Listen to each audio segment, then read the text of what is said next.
कांग्रेस विधायक आरिफ मसूद ने धार भोजशाला मामले में हाईकोर्ट के फैसले पर प्रतिक्रिया देते हुए कहा कि वे सुप्रीम कोर्ट का रुख करेंगे। उन्होंने आरोप लगाया कि एएसआई के सर्वे के आधार पर फैसला दिया गया, लेकिन उनकी बात नहीं सुनी गई है और उनसे कोई जानकारी नहीं दी गई। मसूद ने कहा है कि इस मामले का अध्ययन कर रहे हैं और उनके पास आगे कानूनी विकल्प मौजूद हैं और उन्होंने स्पष्ट किया कि न्यायिक प्रक्रिया के अगले चरण में वे इस फैसले को चुनौती देंगे।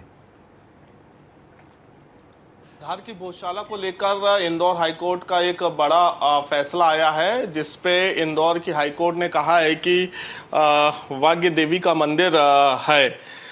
क्या कुछ कहना है? हमारे साथ इस वक्त कांग्रेस के विधायक आरिफ मसूद है। सर, एक बड़ा फैसला आज आया और बीजेपी कार्यालय से लेके बीजेपी के विधायक तमाम जो है जश्न मनाते हुए भी नजर आ रहे हैं। नहीं, देखिए, ये तो दो पक्ष होते हैं, जब लड़ते हैं तो एक को विजय मिलती है।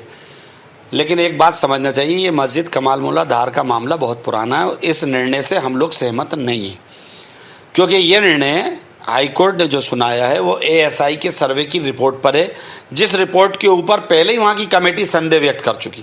पहले ही सर्वे के दौरान वहाँ की समिति ने ऑब्जेक्शन रेज कर दिए थे, तो उसको आधार बनाकर जिस कमेटी की रिपोर्ट का संदेह हो उसको बनाकर फैसला आया, जिससे हम लोग सहमत नहीं है। वहाँ जो एडवोकेट हैं अशर वारसी, दूसरे एडवोकेट हैं एक पिटिशनर के जावेद, एक और पिटिशनर के एडवोकेट हैं और सलमान खुर्शीद साहब भी थे। सब मिलकर ये तय करा है कि इसको सुप्रीम कोर्ट चैलेंज करेंगे। लेकिन इसके साथ ही मुस्लिमों को नमाज की इजाजत देने का जो एक आदेश था उसे भी खारिज कर दिया गया है। नहीं, मेरा अभी निवेदन है कि अभी किसी को टेक ओवर ना किया जाए, क्योंकि अभी हाईकोर्ट ने निर्णय दिया है।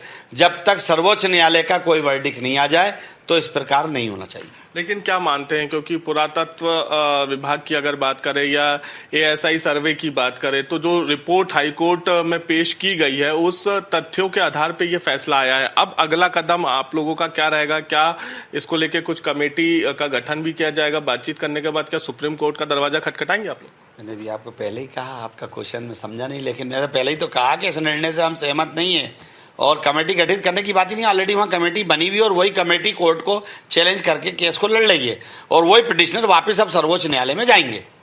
सर्वे की अगर बात की जाती है, क्योंकि अभी दोनों पक्ष को हमने सुना, धार में भी अधिवक्ताओं की से जो बातचीत हुई है उसमें मुस्लिम पक्ष का ये कहना है कि जो हमारी दलील थी, जो हमारे दस्तावेज हमने पेश किए हैं उसको सुना नहीं गया, उसको उन तथ्यों को पढ़ा नहीं गया और बिना तथ्य पढ़े ही जो है ये फैसला हाईकोर्ट ने सुनाया है। मैंने आपसे बहुत स्पष्ट कहा कि दलील या दस्तावेज के आधार पर फैसला नहीं हुआ।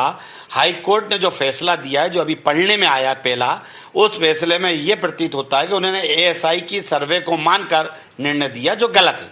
रामेश्वर शर्मा और भगवान दास सबनानी तमाम बीजेपी के विधायक जश्न मना रहे हैं, ऐतिहासिक फैसला बताते हुए नजर आ रहे हैं। अब ये उनका अपना है, निजी है।